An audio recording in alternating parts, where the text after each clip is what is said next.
আমি জোহরের 4 রাকাত সুন্নত নামাজ আদায় করছি, আল্লাহু আকবার বলি এভাবে তাকবীরে তাহরিমা দিয়ে হাত বেঁধে নিব। হাত বাঁধার পর প্রথমে ছানা পড়ব, ছানা পড়ে সূরা কেরা শুরু করব।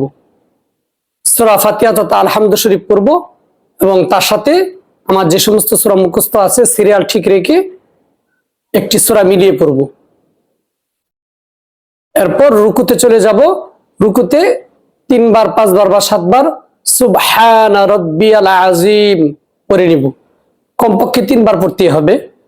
এরপর সাজদায় চলে যাব, উভয় সাজদা আদায় করব, সাজদার তাসবিহগুলো পড়ে নিব, 3 বার 5 বার অথবা 7 বার পড়ে নিব সুবহানা রাব্বিয়াল আ'লা, এই তাসবিহ আমরা পড়ব।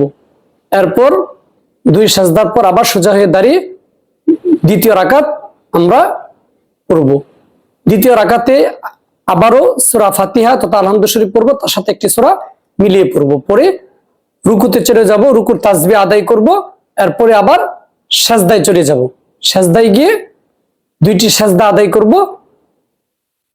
এরপর প্রথম বৈঠকে আমরা বসে যাব। আমাদের একটি কথা মনে রাখতে হবে যে সুন্নত যত নামাজ আছে সমস্ত নামাজের নিয়ম হচ্ছে প্রত্যেক রাকাতে সূরা ফাতিহার সাথে একটি করে সূরা মিলিয়ে পড়তে হয়।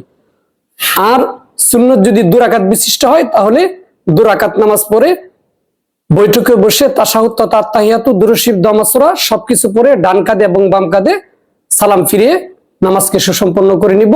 আর যদি 4 রাকাত বিশিষ্ট নামাজ হয় সুন্নত তাহলে 2 রাকাতের পর প্রথম বৈঠক আমরা করে নিব। প্রথম বৈঠকে শুধু তাশাহুদ তথা আত্তাহিয়াতু পড়ে তৃতীয় রাকাতের উদ্দেশ্যে দাঁড়িয়ে যাব। তো আমরা এখন 2 রাকাত সুসম্পন্ন করেছি, যেহেতু 4 রাকাত সুন্নত আমরা তৃতীয় রাকাতের উদ্দেশ্যে দাঁড়িয়ে আবারও তৃতীয় রাকাতে সূরা ফাতিহা পড়ব, সূরা ফাতিহার সাথে আবারও একটি করে সূরা মিলিয়ে পড়ব।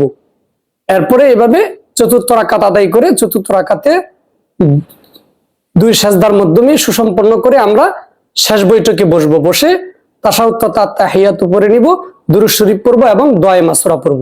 এগুলি পড়ার পর এরপর সর্বপ্রথম ডান কাঁধে সালাম ফিরাবো, আসসালামু আলাইকুম ওয়া রাহমাতুল্লাহ। এরপর মাথাকে সামনের দিকে নিয়ে আসবো বরাবর। এরপর আবার বাম কাঁধে সালাম ফিরাবো, আসসালামু আলাইকুম ওয়া রাহমাতুল্লাহ। সালাম ফিরে দোয়া মোনাজাতের মাধ্যমে নামাজকে শেষ করব। দোয়া করার সময় আমরা উভয় হাতের তালুকে আকাশের দিকে রাখবো, 2 হাতের মাঝখানে সামান্য পরিমাণ ফাঁকা থাকবে। হ্যাঁ, আমি আল্লাহ রাব্বুল আলামিনের কাছে দোয়া মোনাজাত করব। কমপক্ষে এই 2টা দোয়া সবসময় পড়ার চেষ্টা করব। রব্বানা আতিনা ফিদ দুনিয়া হাসানা ওয়া ফিল আখিরাতি হাসানা ওয়া কিনা আযাবান নার।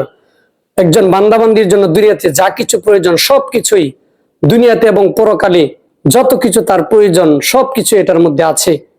আর রব্বির হামহুমা কামা রব্বায়ানি সগীরা, বাবা মার জন্য আমরা এই দোয়া করব। তারপরে হাতকে এভাবে মুছে দিব।